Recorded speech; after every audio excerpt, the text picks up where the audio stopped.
shape. Good. It's good to hear. Yeah, I felt very good when I read through the report. It was in the packet, and also listening to you present it, because along the way when we were hiring you, I told you how great we were in all of these same areas, and it's nice that you found that that's really what was there. Mhm. And I think it makes me feel good about what I had told you, that I hadn't Mhm. done any fibbing, and it wasn't my imagination. No, it's not. I'm like Cliff, I didn't think we were great till you just told us we were, so I wrote that. But the comment that I have is that I'm happy you got to go through this process, because when you first brought it to us, I was not only excited that I would learn new things about the district, but also that you become acquainted with North Reading and everyone who's part of the community, so that you could really map out, strategy for the district, as well as finding ways to engage different people in the community and outside of our community in ways that we haven't thought of. And I think that's really critical. One area, though, that I didn't hear anything about was our relationship with vocational schools. And actually, this is a big gap to me in the way that we work. As a school committee, we've taken some steps recently to kind of rectify the leadership issue around vocational education, and I think that, to me, is an area of priority as well. I mean, there's so many things you could have talked to us about tonight. I'm sure that's one of the things that you omitted because of time, but there are so many things that we do as a community to be proactive about the things we care about, which are substantial. So I'm glad that you got to go through this, and I hope that you found it enriching and gave you a solid footing in becoming really part of the community. So Thank you.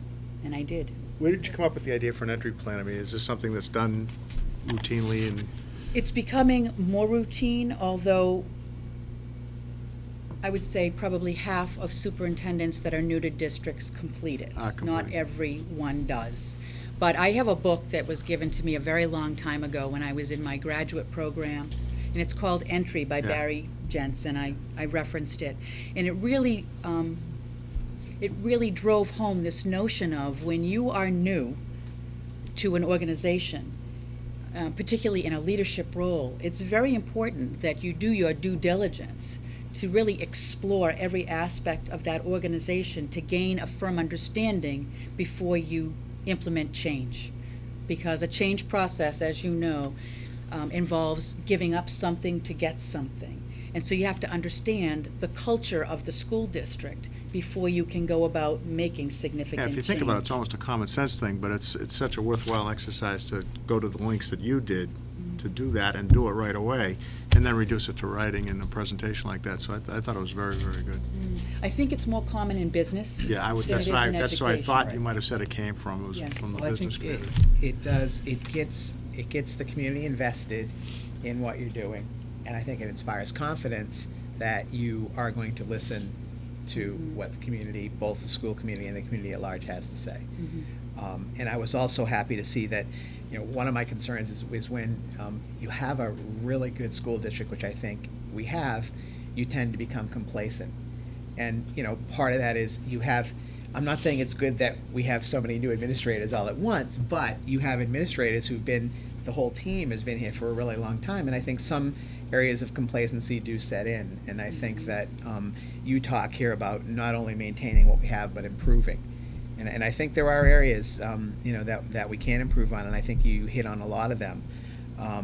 A couple of suggestions I want to make to add on to what Karen said about the vocational school. We do have a new representative. I would like to start getting her in here on a every 6 week, every third meeting, every fourth meeting basis to get a report on what's going on at the school. We have, 30 to 40 students, I think, attending that school from North Reading that we're paying for, so I think it would be good to hear from her. I also would like to get the new community service, youth services director in here to meet with us and tell her about her plans.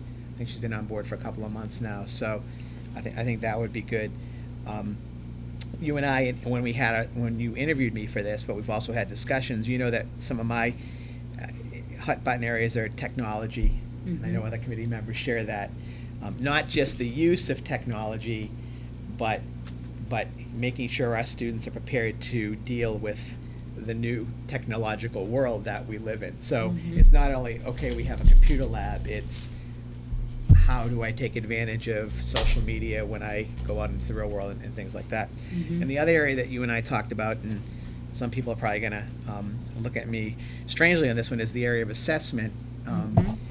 And one of my areas of interest is some school districts that are starting to move away from midterms and finals and asking the question, what do we really know about what the kids learn by giving them this final exam or this midterm that basically says, okay, regurgitate everything that I asked you to study for the last 5 days. Mhm. Versus other ways that you and I have talked about where I know some high schools, seniors have to do major projects or Mhm. portfolios where they have to kind of represent, here's what I learned Right. in my 4 years, or here's what I learned this year. Mhm. So those are just some of my areas of interest, and I think you covered those all Mhm. generally in this report. And I agree, I think it's a really thorough job, well done. Any questions, comments? Very good. I do want to actually mention a couple other things I saw. I read about, we had I don't know, I think the Veterans Services may have organized this, but we had middle school kids out shoveling snow for some veterans, and I just thought that was great Youth Services actually organized that. That was and, great. to see You that. can sign up and go. Right. Some kids were out shoveling for community service too. so Right. Yes. Shoveling elderly people's Right. driveways and That's stuff. correct. My daughter wasn't shoveling this elderly person, she was shoveling somebody else's, but that's what they were doing during the Mhm. storms. Not And- elderly. Right, you're not elderly yet. I guess Come that's to the my only house. thing. The other thing you had mentioned in here, that was the other question I had, was we talked about professional development. Yes. And right now, what do the teachers get, 2 full days? Yes, they do. And we used to have a lot more half-days, probably 10 a year Mhm. maybe, 12. Remember, we had it was like every Wednesday or every other Wednesday, or with a Yeah. half a day where the teachers have professional development. But we've cut back the school year too, so. But I'm just wondering, do they get, are we giving them as much professional development in those 3 days as we were 3 days. 2 days? I can tell you that the Administrative Council and I have been talking about collaboration. And this culture of collaboration, that's one of the big ideas of a professional learning community. When we did the survey, when I did the survey of the staff and asked them what were those practices that they wanted to start, what are those practices that they want to stop, and what are those practices that they want to continue, collaboration was mentioned over and over again, but there's no time built into the schedule in order to do that. And so we've been talking about the calendar and talking about early release days for the purposes of professional collaboration and professional development. I can tell you that many districts do implement early release days. Well, I can tell you they implement them once a week. We're not looking to do that, but we are. I would like to come to the next school committee meeting on February 14th and share a possibility for a model for early release days for the FY12 calendar for the 2011-2012 year. Yeah, we have to get that FY12 calendar going anyway, so. Yes, so I figured it would be, instead of coming to you with actual dates, I want to talk about the concept and some big ideas surrounding that before we've already started the preliminary conversations around the start day and the end day, but we need to talk about the placement of the early release days. If we had a current professional development committee in place, I would be asking them to make a recommendation to me that I would then bring to you. But because we don't at this particular time, the Administrative Council is functioning in that role, so we're taking a look at the calendar as a committee. Any other questions, comments? Maybe because I'm new to this, but I don't understand why they can't use after school as part of their professional development time. There are meetings that take place after school. Okay. There are provisions in the contracts that determine how often that can take place and on what not on what topics, but why. It's very. General, it's- Mike, they're not getting paid. Right. It's limited That's why. as to how much we can schedule meetings after school for this purpose, I believe. Right, in the they contract. do stay after school and they offer Right. extra help and they do all kinds of additional activities. But in terms of whole groups and having a captive audience for our paraprofessionals as well as our teachers, We want to build in some collaborative time where people can work beyond the boundaries of their classroom and their school, particularly at the elementary level, when we're talking about developing a coherent curriculum, ensuring that, everybody is learning the same learning standards. In order to do that, build in release time. I was just thinking maybe as an alternative, Mhm. we could build smaller communities and then maybe have a couple of retreats during the year where, and limit the amount of time the kids are out of school as an option. Coming Mhm. from that corporate world, Mhm.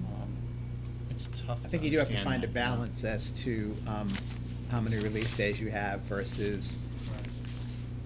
what the benefits are versus how many hours you have the kids at home when, Right. so, but I'm sure you'll come to us with that, so. I will. There's lots of research around professional development, and having professional development not as an end-of-the-day activity, but earlier in the day when people can really dig into and think clearly around some of those next steps. I guess at this point, I'll entertain a motion to adjourn, unless anybody has anything else they want to bring up. Motion to adjourn. Second. All in favor? Aye. Opposed? Unanimous. Good night.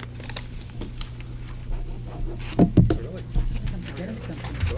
What? I feel like I'm forgetting something. It was My that feet we are got so through cold, fast. I'm gonna go Oh, home and you sit are? in front of my wood stove